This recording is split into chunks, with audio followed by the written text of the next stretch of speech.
Hello. Whoa. That's kind of wild. Hello. Hello, everybody, and welcome. It's Shadow at Night for Wednesday, October the 1st. Wow, this year has really flown by, hasn't it? It's crazy. I was just thinking, it's already October. That's as we surge closer to 2030. Yep. So, yes, it's Wednesday. Did I say Thursday? Wednesday, October 1st, 2025. And on the show tonight, Francis Widdowson, a former professor at Mount Royal University, was attacked in Winnipeg at the University of Winnipeg last Friday because she's controversial. She doesn't believe in the Indian industry. She doesn't believe that there are 215 corpses buried at the former Kamloops residential school until somebody proves it to her. So she gets attacked for that, harangued, harassed, terrorized by a group of First Nations Antifa, from what it looked like. She spoke out today, and I've got a request for an interview with her and hopefully she comes on later on this week or early next week. Jeff Rath of the Alberta Prosperity Project joins the show tomorrow night at 8 o'clock Central. So she spoke with Harrison Faulkner today, and we took a clip from that. She describes exactly what happened last Friday. I'm embarrassed that something like this happened to somebody who's only asking questions and seeking actual truth and reconciliation. How dare you put the word truth in that title?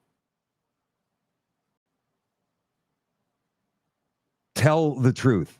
If you want to claim the truth, then you need to find the truth and you need to tell the truth, period. And I don't see that from First Nations in this country, not one bit. And every political party is complicit, including the Conservative Party of Canada. Maybe not PPC, but they have no voice in the House of Commons. House of Commons resumed today. Pierre Poilievre haranguing Mark Carney about how much money he spends and the budget coming out November the 7th, I believe. So we've got some clips of that for you as well. The Shadow at Night live stream, as always, is brought to you by Canada Nano Silver, CanadaNanoSilver.com. I've been struggling with acne for a while, and my mom brought me SilverCeuticals, and I did not want to try it at first because I hate all that stuff on my face. But I'm super glad I did because it hydrates my skin, doesn't leave me dry. I don't use coconut oil anymore. And I'm super glad my mom showed me it, and I'm glad she's showing other people because I think it does wonders. Some of the other things I love about SilverCeuticals is that it's natural, it's not a pharmaceutical, and it just makes your skin glow and feel super hydrated. You don't feel like dry at all, and it just keeps that way for the entire day, and that's awesome. I've had a few people comment on how my face has cleared up. It's mostly been family members, and once my mom told them what I was using, they finally started using it too, and they're seeing great results as well. If a kid told me that they were struggling with skin issues, I'd 100% recommend SilverCeuticals because it fixes everything and it's amazing.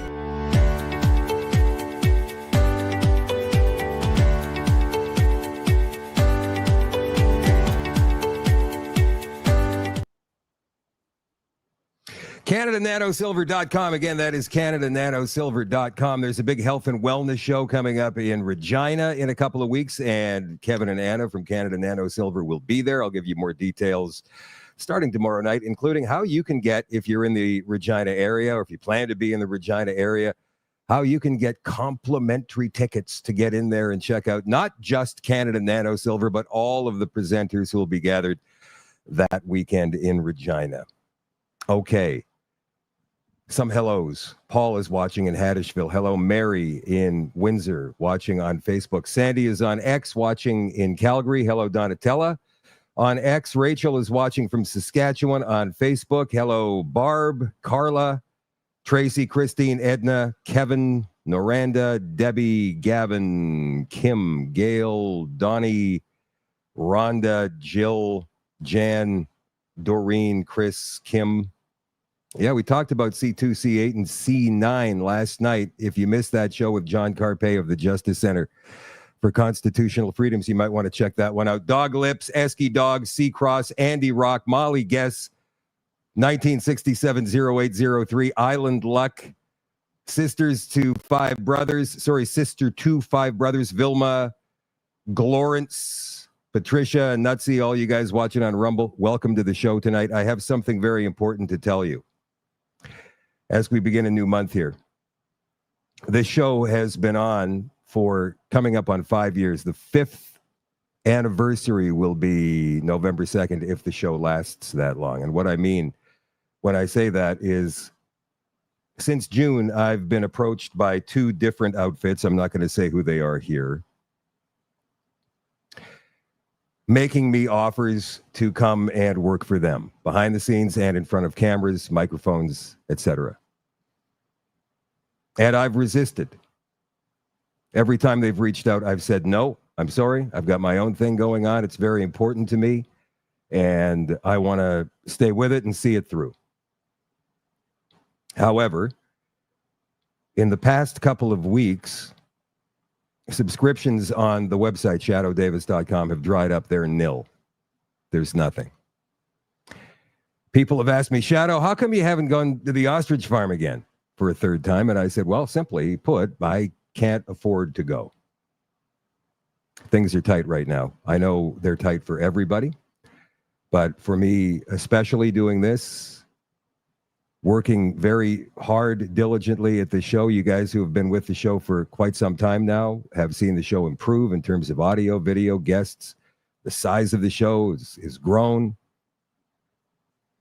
as I continue to put more and more work into it. But unless we see in this show, and by extension myself, see some significant support in the way of subscribers on the website, at shadowdavis.com. You can find the website. It's very easy, and it's spelled just like at the bottom of the screen, all one word, shadowdavis.com. Unless we start seeing some significant support in terms of subscriptions on the website, this show will die, and I'll sign it off myself at the end of this month. I won't have a choice. And then I'll continue on with my thing, and you guys can continue on with whatever thing you do. And if you cannot afford to do this, then the very least you should be doing, if you believe in truth and you believe in freedom, is sharing this show. Likes are great. Sure. Excellent. Fine. Like it. Maybe some people on your Facebook feed or your YouTube or your X feed will see it. But shares are the more important thing. You got to share it. And you have to explain why you're sharing it, or else people just zip past. And that does nobody any good at all. So again, and I'm not going to give you guys a number, got to hit a number, because that's not the kind of thing I do here. But unless we start, and maybe there's some people who've been saying, yeah, I keep forgetting, I'm going to sign up, but I keep forgetting. Well, now's the time.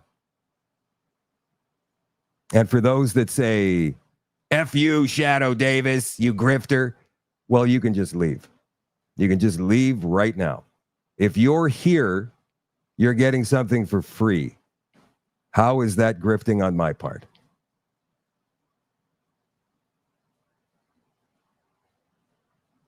Any answers? So again, go sign up and then become a member on the Telegram group. That's where we gather after the main show is over with. We gather there for the extra content and the community and the conversation. The Shadow Davis group on Telegram is called the Shadow at Night Community. That's the name of it. So once you get into Telegram, Shadow at Night Community, that's what you type into the search bar and it'll come up.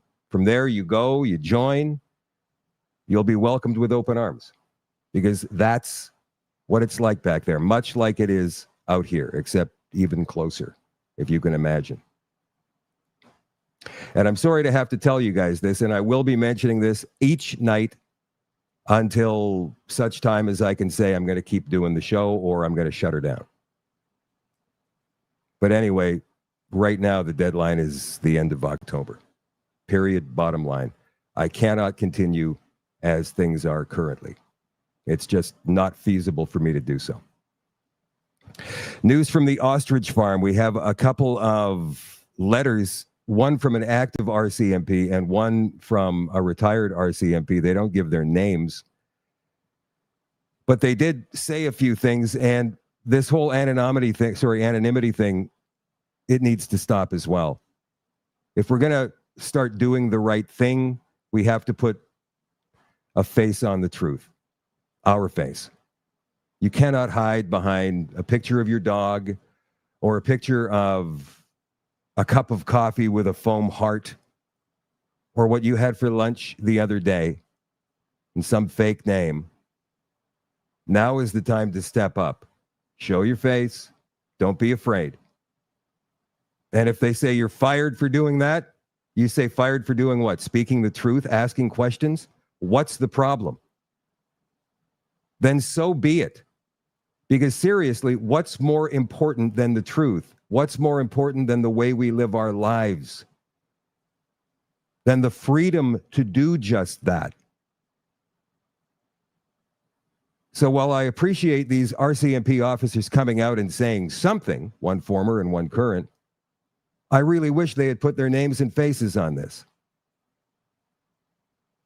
This is from the current RCMP member, a guy named Blake, who is at Universal Ostrich Farm right now. He's been speaking out and doing a good job, so he got this letter.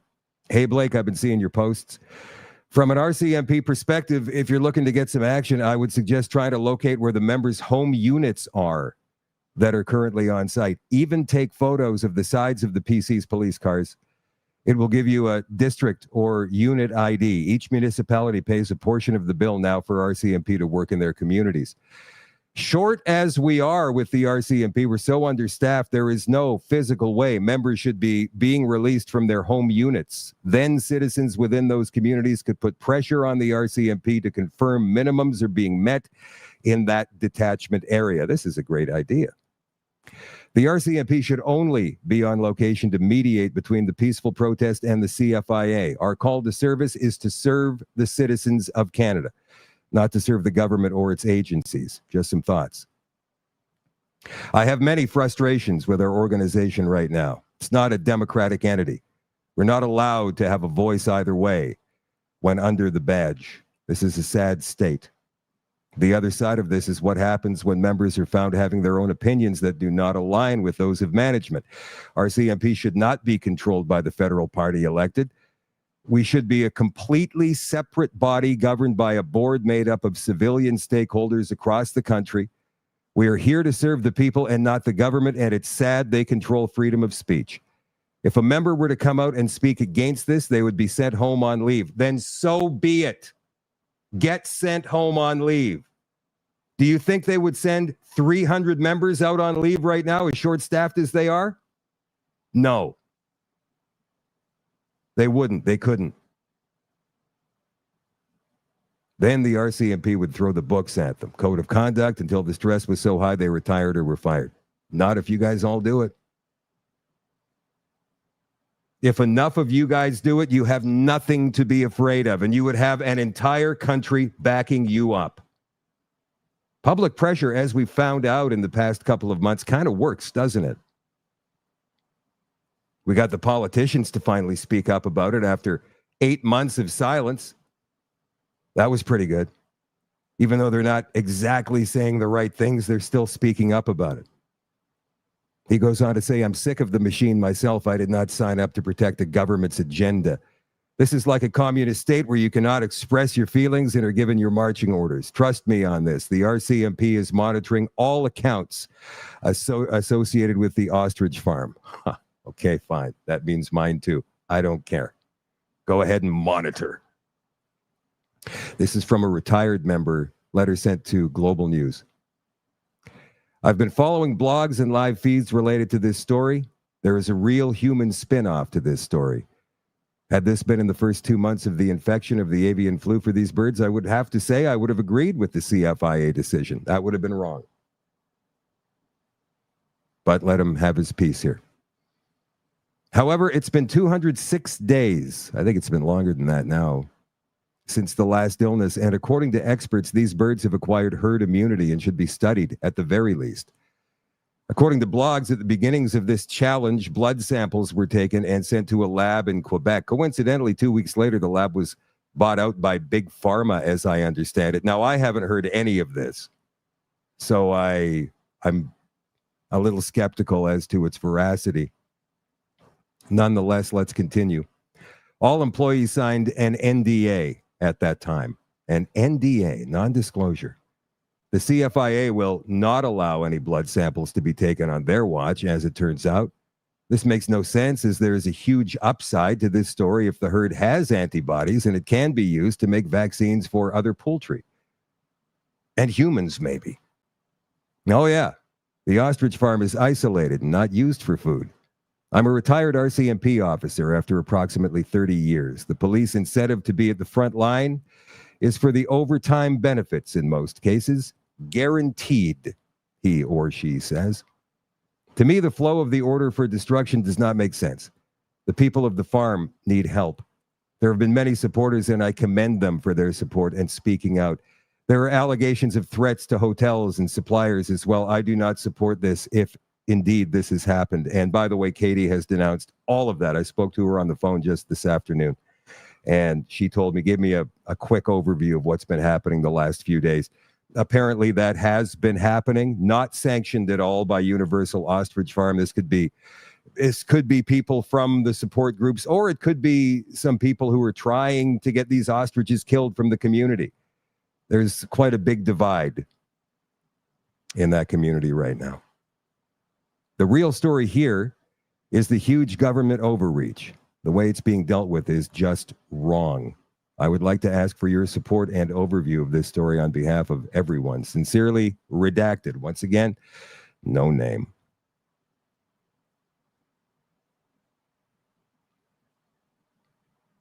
We have to give our names.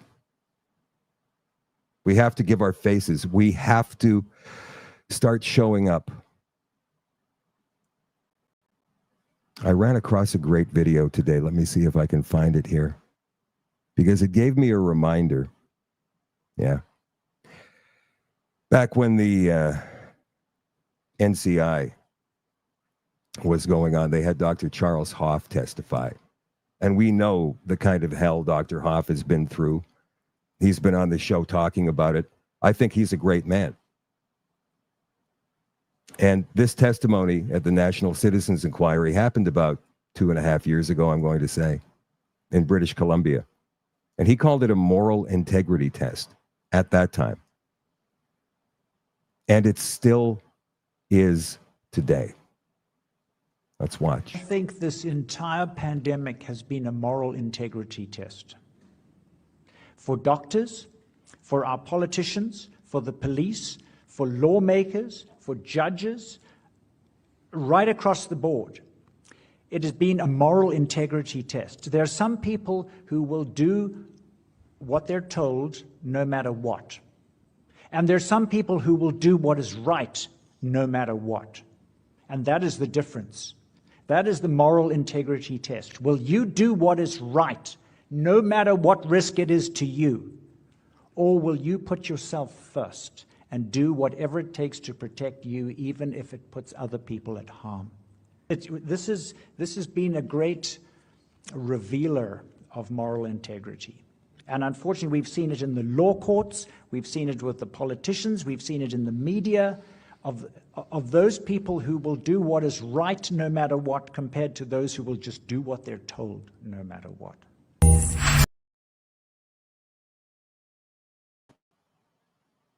I don't know what's going on here. Sadly, we do have the in-betweeners. The people who know what's going on, who will walk up to you in a parking lot or a supermarket or wherever they see you and say, yeah, man, I'm totally with you. I support you. I just can't really say anything. You know, my job. I got to pay my mortgage. Got to make sure the kids are fed. Yeah, I get it. I get it. Sure. And how much longer do you think that's going to last before digital IDs and digital currency are in place and you are dancing to whatever tune they decide to play and you don't have any choice in the matter if you want to keep feeding your kids? If you're allowed to live in the house you still have now. Remember, they are doing a controlled crash of our economy as we speak. Oh, before I forget, one more thing about the ostrich farm. Elizabeth May actually spoke out today in support with a caveat. Watch this. Your take is on the ostrich situation at Universal Ostrich Farms. What's your party's position on that? Yeah, I wrote the Minister of Health so long ago now, a very different Minister of Health. It was January 2025 that I wrote to say, look, can't we get the Canadian Food Inspection Agency to redo the tests? That will remove a lot of the either anxiety, divisions. One wants to know why not redo the tests. It's not that difficult to redo the tests. But CFIA is refusing. So I think CFIA could help themselves, potentially, by doing independent testing. Do these birds have traces of avian flu? And it's become such a divisive issue.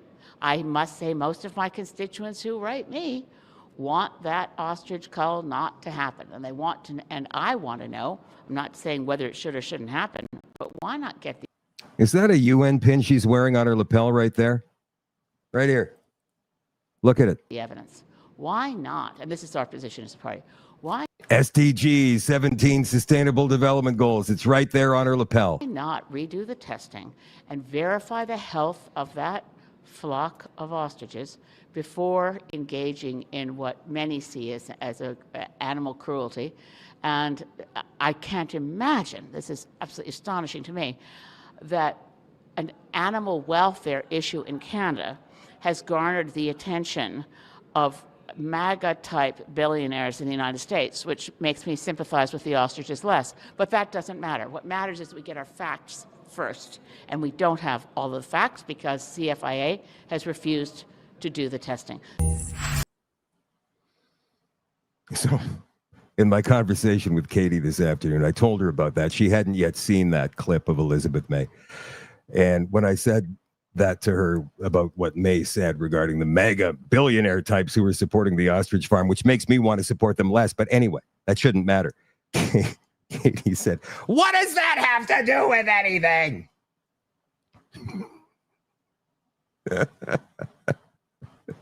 You're right. It shouldn't have anything to do with anything. But politics. Speaking of politics, Poilievre and Carney and the rest were back in the House of Commons today after the big Truth and Reconciliation holiday.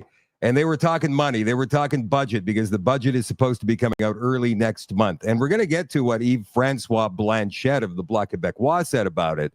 But here's Poilievre and Carney going at it for you right now. Mr. Speaker, there's a little thing called cause and effect. And the cause that the Leader of the Opposition is missing is the U.S. tariffs. The U.S. tariffs that are hitting steel, the U.S. tariffs that are hitting lumber, the U.S. tariffs that are hitting our auto sector. That's why we need to build this country strong. That's why we're getting spending under control. That's why we're going to spend less to invest more. I believe in this country, Mr. Speaker. Spend less? Deficit spending is up almost 100% since this Prime Minister took office. Mr. Speaker, once again, it's time for a little fiscal lesson for the Leader of the Opposition. Strongest credit rating in the world, AAA, S&P, and Moody's. Lowest deficit in the G7, lowest debt level in the G7, lowest net debt to GDP in the G7. Biggest potential in the G7. This side of the House believes in Canada. Mr. Speaker, I know that sometimes it gets heated in this place, and recently I said that this Prime Minister was just as irresponsible with money as Justin Trudeau, and I now realize that that was unfair to Justin Trudeau. How is it even possible for this Prime Minister to be more fiscally incompetent than the drama teacher? The Right Honourable... Yeah, isn't he supposed to be like this big financial genius, Mark Carney? Wasn't he the governor of the Bank of England and the Bank of Canada? Didn't they call him Mark Carnage over there in England? And we'll tell you about the backlash that's still happening on digital IDs in the UK a little bit later on in the show. And somebody put together I suppose it's a funny little video about the Brit card, even though it's not, because it's probably coming, unless we all stand up, put our faces and our names out there and say, no, you don't.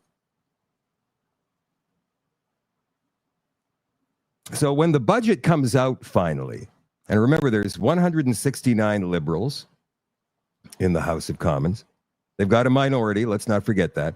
169 Liberals, 144 Conservatives, 22 Bloc members. You got 7 NDP, 7, and 1 Green. So we know the Conservatives because Carney's over budget like $70 billion this year. And maybe it's going to be more. We don't know. We know the Conservatives are going to vote against whatever budget Carney decides to come out with. But what about the Bloc? 22 members. So 22 plus 144 adds up to 166. Here's Yves Francois Blanchette. How are pre-budget consultations going with the government? There's none. The government did some private pre-budget consultations, and like in anything else, they will decide privately in the PMO what will be in the budget, and Mr. Champagne will say, okay, I will convey that to the population. But there was none. And they don't want to do a budget in the spring. So they don't want to speak to anybody about what they intend to do, and they will face Canadians and Quebecers with a unbelievable deficit, which looks like madness. So there's no consultations, and there will be no legitimacy to this budget. So because of that, do you feel like you can't support it no matter what's in it? I will see what's in it before I support it or not. But, as I said, I don't see how. I cannot see how we could support a budget which is first based on some taxes reductions, electoral gifts, and some fantasies in many regards. I cannot support that. I don't see how we could support that. And one has to calculate what will be the cost of the debt of the federal government year after year, and how the firms that say you're AA, AAA, I don't know, quotation firms, will react to such a budget. So I don't see how.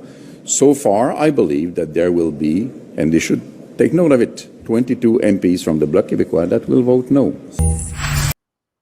Okay, so 22 plus 144, 166. I did that math already. 169 Liberals who will vote in favor, obviously. So that's 169 to 166. May will vote with the Liberals, obviously, no matter how bad the budget is. So that's 170. Oh, there's 7 NDP members. Now, right now, the NDP is in the middle of a leadership race. Heather McPherson, I think she's from Alberta. She's an NDP from there. She threw her hat in the ring for the leadership yesterday. And that's it so far as I know. The NDP, at least in the House of Commons at this stage of the game federally, it's not even a real recognized party right now. They haven't got party status. So they haven't got all of the things that go with party status, like funding, like staff, all of that stuff. So essentially, these MPs are pretty much running on their own. So let's say instead of a band of 7 in the House of Commons right now for the NDP, we've got 7 individual members who may or may not speak. And if 5 of them or 6 of them vote against the budget, that means the government's going to fall. A budget is a confidence vote. If they abstain, which they may do, then the government will carry the budget. It'll be close. And remember, they all have to show up for it, too. They have to vote within the time allotted. So, yeah, I mean, there's a lot of speculation. There's going to be a spring election. There's going to be another election. I mean, let's not get carried away. Let's not get carried away. But it's nice to see where the parties, at least all 3 of the major parties, the actual real parties in the House of Commons, where they stand. Speaking of Quebec, here's Matt Walsh. Comes out of Quebec. For the last 7 years, Jonathan Bédard, Eric Leblanc, and Justin Maheu have been waiting to become parents together. something that officially happened yesterday. She's perfect, of course. She's curious, she's energetic, she loves to play, she loves to jump, she loves to dance. They adopted their 3-year-old through Quebec's Youth Protection Services, but first had to be approved as foster parents, something that required a lot of work and openness, they say, to their relationship. We had a lot of things to go through in order to be able to have that accreditation. And it's through that process that they learned that we are a little different because we're 3, but we're not different from any other family. Some other Canadian provinces, including Ontario and British Columbia, legally recognize more than 2 parents. Quebec does not. Last April, a Quebec Superior Court judge ruled the government has a year to modify the civil code to allow a child to have more than 2 recognized parents, saying the current situation is unconstitutional and violates the Canadian Charter of Rights and Freedoms since it discriminates against different family models. Yes, unconstitutional to not allow 3 men to have a baby. So nature itself is unconstitutional, apparently. Nature already prohibits 3 men, 2 men, any number of men from having babies. Nature has already decreed that men cannot start families on their own.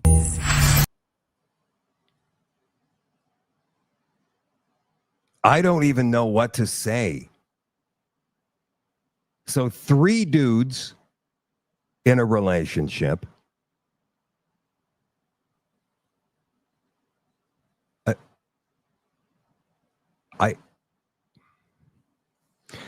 This is an attack on the family. And it's not those guys. They're just nuts. It's the government. It's unconstitutional for us to say that this family model is wrong.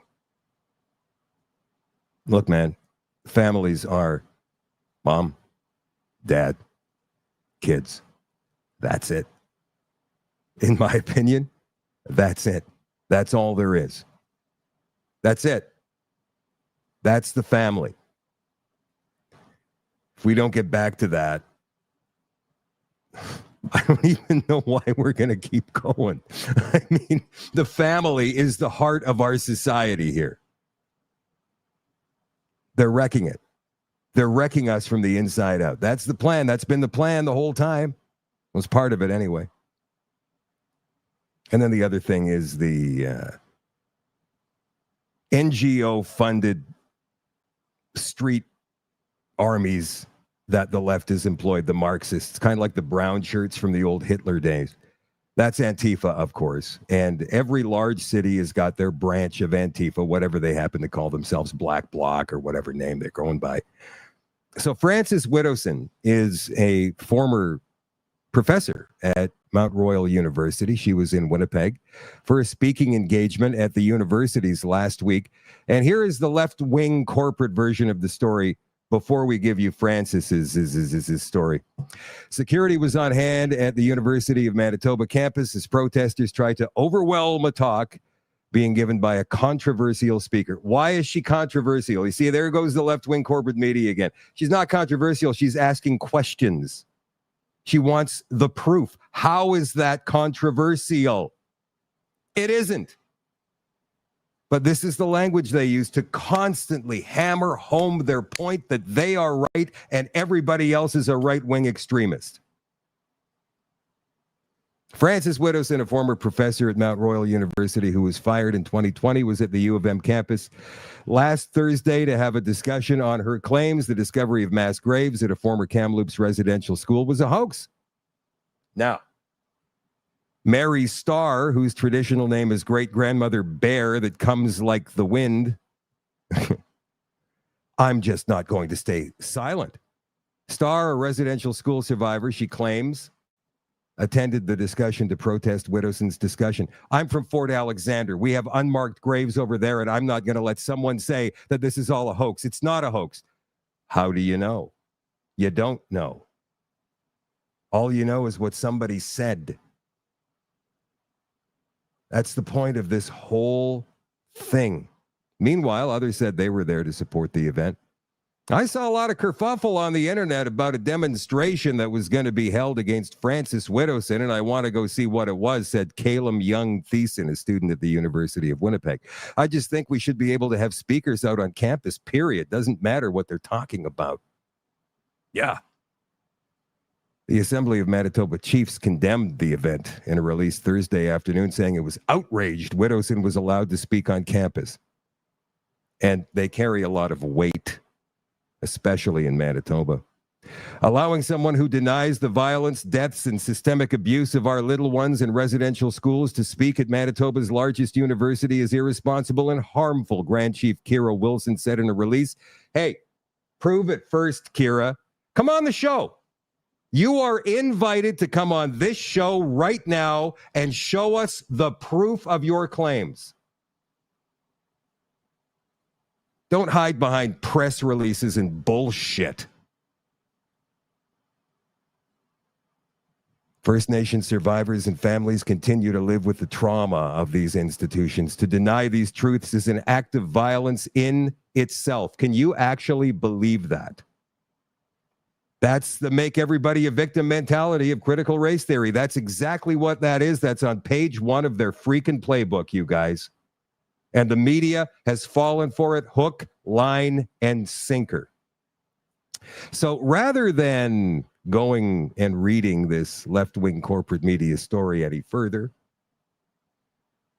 Francis Widdowson, who I have her interview request into, and hopefully she comes on the show soon. Here she is in conversation with Harrison Faulkner. What happened last Friday? People will be very shocked if they aren't aware of what happened on Friday at the University of Winnipeg.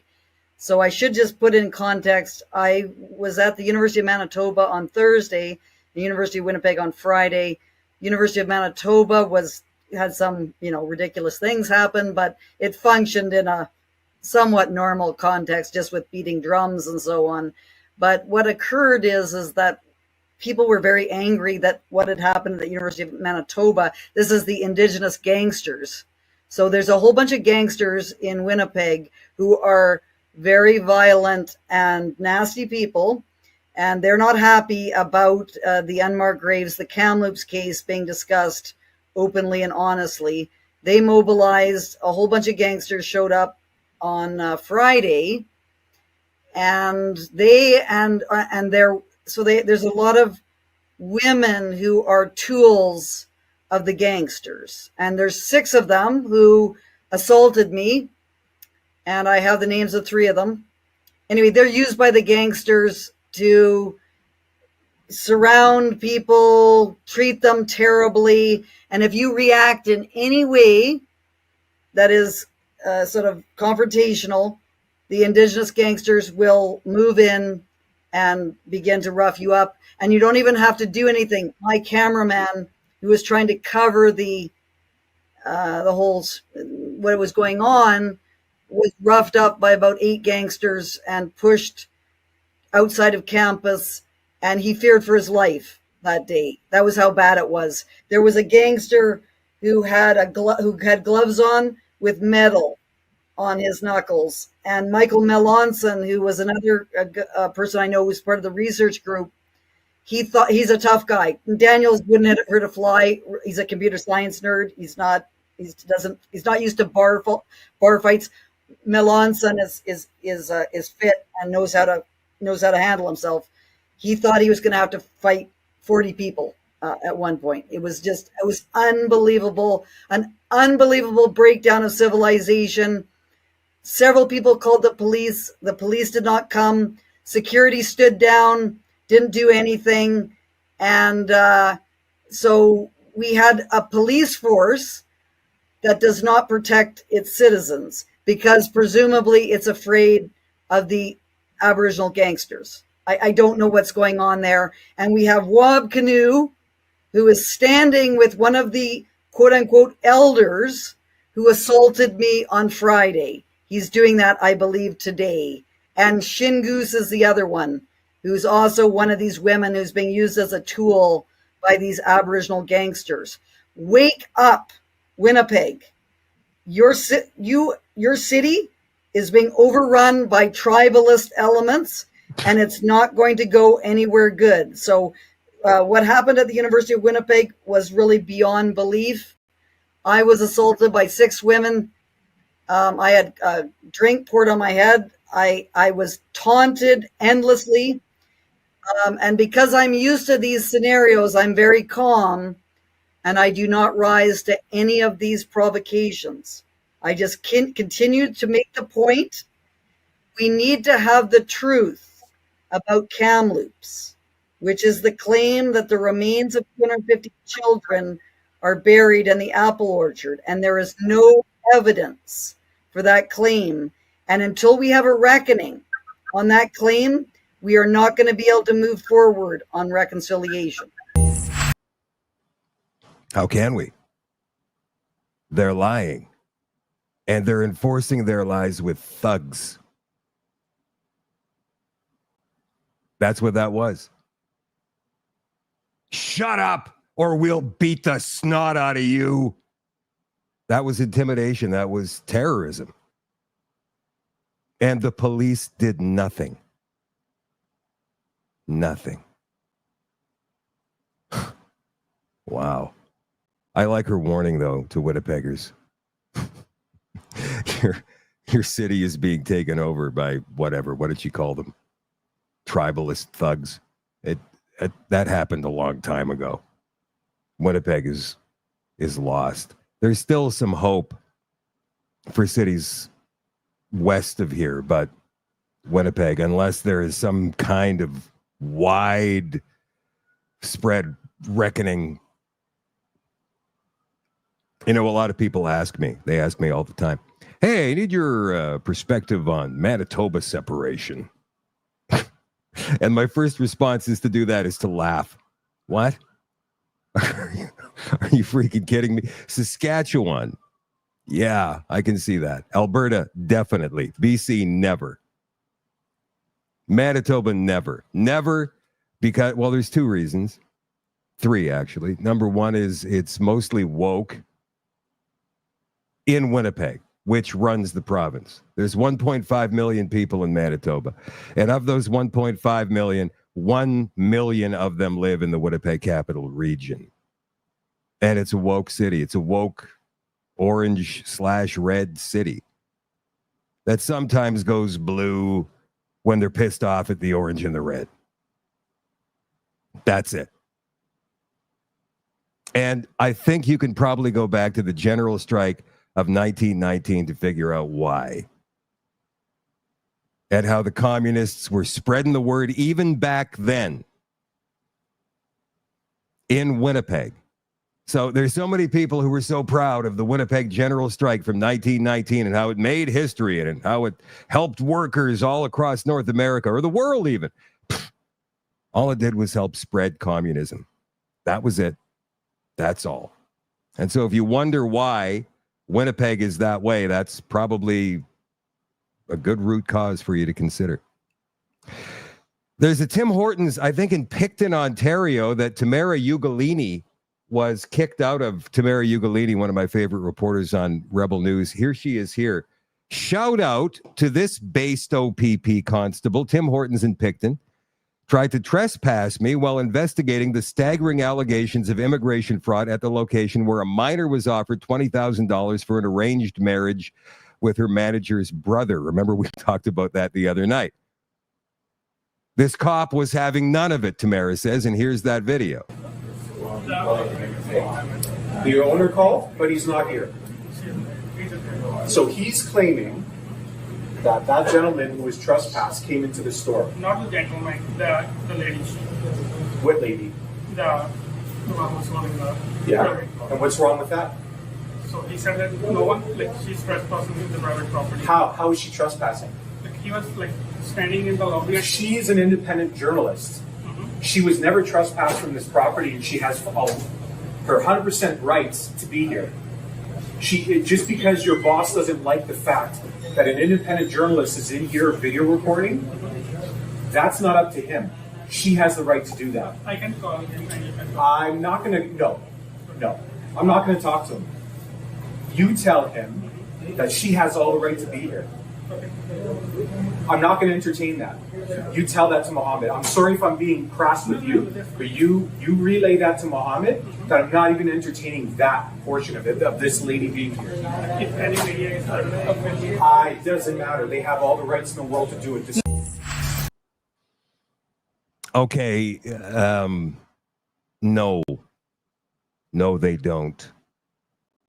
And I really hate to say that because I rather like finally a cop standing up for us at our side, but he's wrong in this situation. A store, restaurant, whatever, is private property, regardless of whether they're serving customers and customers are welcome to come in and buy their products. It is private property, and the owner of that property or the person in charge of that property can, in fact, trespass anybody they want for any reason they decide they want to make up. We've seen it happen over and over and over and over and over and over and over again. So sadly, that cop is wrong, and I think he's probably going to get disciplined. One more thing about the show last night, which did very well with John Carpay of the Justice Center for Constitutional Freedoms. We talked about Bill C-2, Bill C-8, and Bill C-9. These are the three. That's the trifecta of death bills in Canada that will actually remove our freedoms. Completely and totally take them away. Erase us if we don't go along with the government narrative.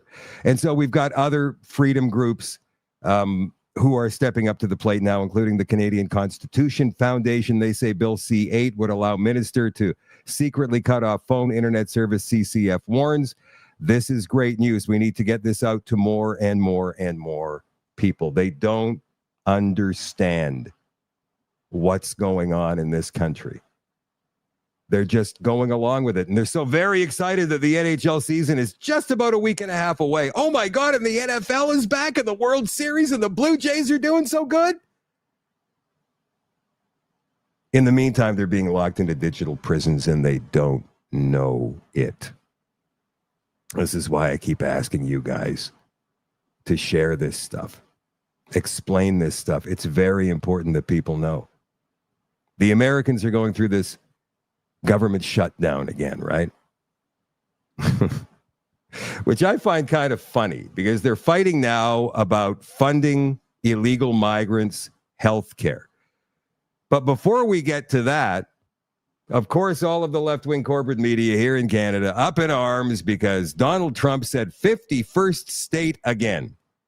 51st state rhetoric in his speech he made to U.S. military brass. Let me see if I can find this. I do believe I have this speech here somewhere. Oh, yeah, here it is. He also talks about this Golden Dome initiative they've started construction on. Here it is. Never before. And we've begun construction on what we call the Golden Dome missile defense shield. It'll be the most sophisticated in the world. You watched it do well until they had some problems at the end with a little bit of a lack of ammunition, defensive ammunition, but they've got that taken care of. But I tell you, it's what we're doing is so good, and we deserve it. You know, we help other countries with it. We don't have it ourselves. And Canada called me a couple of weeks ago. They want to be part of it. To which I said, well, why don't you just join our country? You become 51, become the 51st state, and you get it for free.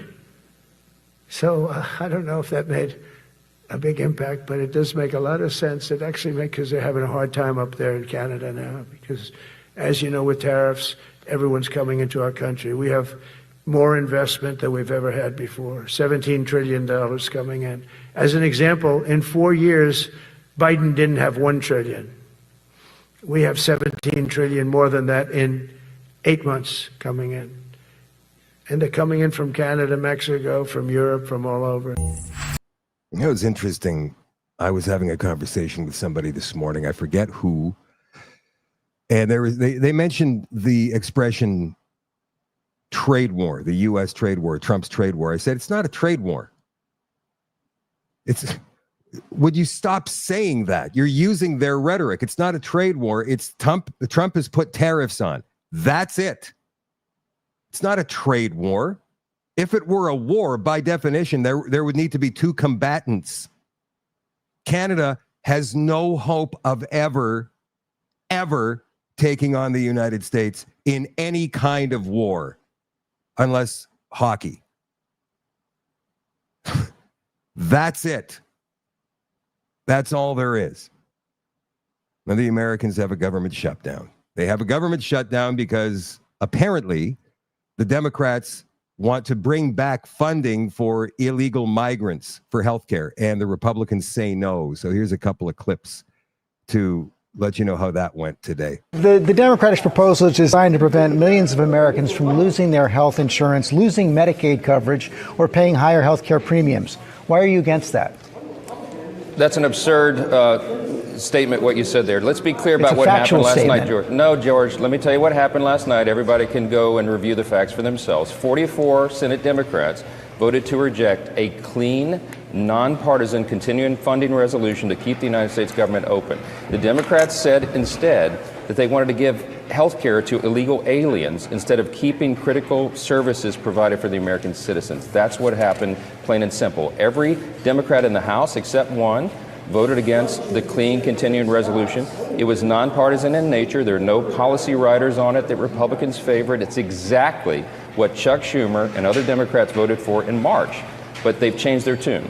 They changed their tune because Chuck Schumer is having political problems right now. That's just a simple fact, and everybody knows it. He's trying to outrun the far left portion of his base, so he's decided to inflict pain on the American people. That's the reality of what we're facing. Here are the facts. The proposal does not provide health care for illegal immigrants. Illegal immigrants cannot buy health care under the Affordable Care Act. They cannot receive health care subsidies. No. Illegal immigrants are ineligible for Medicare, Medicaid, and the Children's Health Program.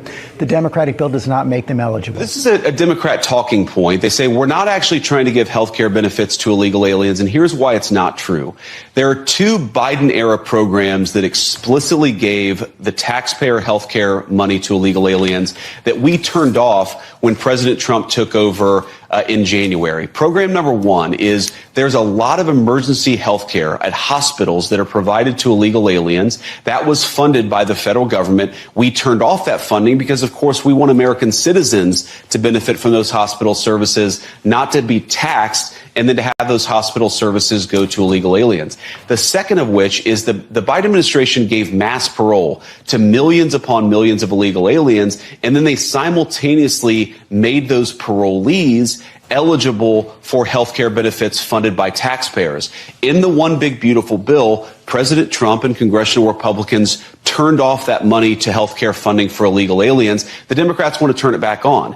And in their initial proposal, the first thing that they put out to reopen the government, they actually turned that money for health care benefits for illegal aliens back on. So it's not something that we made up. It's not a talking point. It is in the text of the bill that they initially gave to us to reopen the government. It's preposterous for them to run away from it now. But look, let's set that all to the side. Let's open up the government. Let's negotiate on all of these healthcare policy issues. Obviously, we're not going to support healthcare benefits for illegal aliens, but we will work with them to lower healthcare costs for American citizens if they're willing to do so. All right. So, of course, both sides have got their rhetoric, right? You saw George Stephanopoulos, who's a Democrat, going against Mike Johnson, Speaker of the House. No, it's a fact. It's a fact. It's a fact. There was absolutely no funding for illegal migrants for health care in this bill. So I had to look. I had to go look and I had to go see. And this is what I found here. Subtitle B, Health. This is what the Democrats presented to the Republicans, and the Republicans said no to it. We're not going to go through all of this here because it's quite long, but Section 71109, alien Medicaid eligibility. It's there.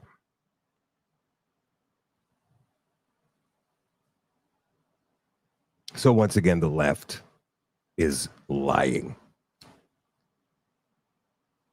Just like they always do. One last thing before we wrap up the show tonight and move to the extension. Sign up. Your support is absolutely required for this show to stay on the air. If not, we'll shut it down at the end of October. That'll be a nice 5-year run for this show, and I want to thank you. ShadowDavis.com. Support for digital ID plummets after Starmer announces policy. Remember last Friday, he came on and he said, mandatory digital ID if you want to work in the UK. And apparently they had some pretty good support back in June.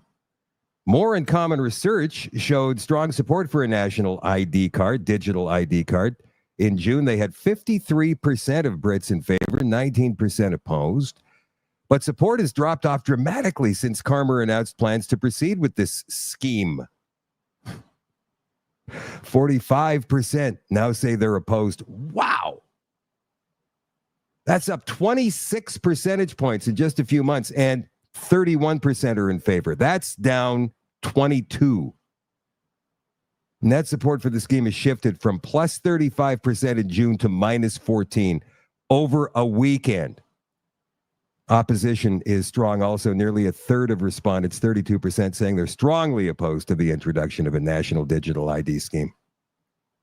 Oh, by the way, they passed it barely with 50.4% of the vote. Hang on, let me get rid of that. 50.4% of the vote in Switzerland late last week. So Switzerland is toast. But then again, I think some people say that's the eye of the evil storm there in Switzerland, right? That's where Davos is. That's where all the big money banks are. So that's where they all hang out in the mountains in Switzerland there. That's where they say, that's the gateway to hell. Somebody sent this to me today. I thought it was funny, but it may not be funny for long. So here, watch. Brick card, please. I don't have one. I don't have a smartphone. Can I get another pint, please? Sorry, sir. Your Brit card says you've exceeded your alcohol quota for this week. Sorry, sir. Your Brit card says you've already flown twice this year. We're having to restrict passengers with higher than average emissions profiles. Sorry, I'm afraid your funds have been temporarily frozen. Your recent social media post did not align with the government's narrative. Sorry, I'm afraid your Brit card says you cannot purchase any more meat this week as part of our commitment to achieving net zero. I've just logged in using my Brit card and it's saying I've already had 3 hours of internet today and it's locked me out.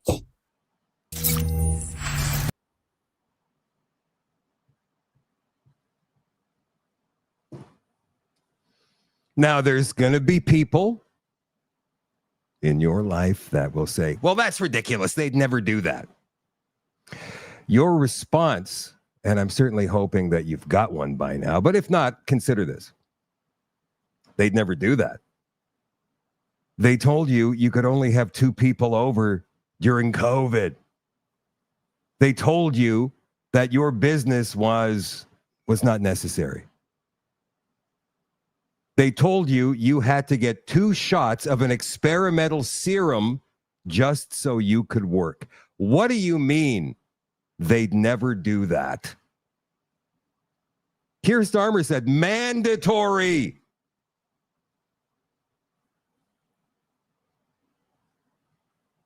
Sorry, dude. And then after you're finished responding to that statement, then you just ask them a question. And the question is, what do you think is going on anyway? I know that you know that something is wrong, but you just don't know what. So let me ask you, what do you think it is? And let them answer. That leads to conversations. And that's absolutely what we must have more of. And I'm not talking about with those crazy ones on the left, because you'll never get them to speak. They'll yell in your face.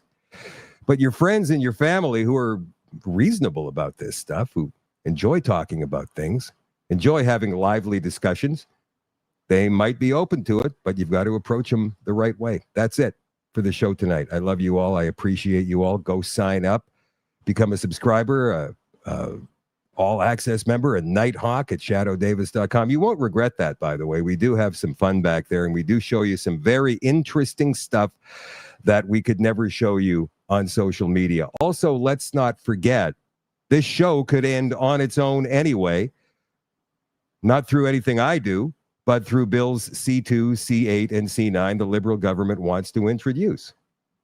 They could say my content is hateful and disturbing, and they could actually throw me off the internet without ever telling me why. One day I could wake up with no internet access. It probably won't happen to the average person. This thing is geared at creators like myself. So I'm going to keep going until I can't, but I need your support. Subscribe, shadowdavis.com. I'll see you on the extension in a couple of minutes. And for the rest of you, tomorrow night, 8 o'clock Central, with Jeff Rath of the Alberta Prosperity Project. Have a great night. Bye for now.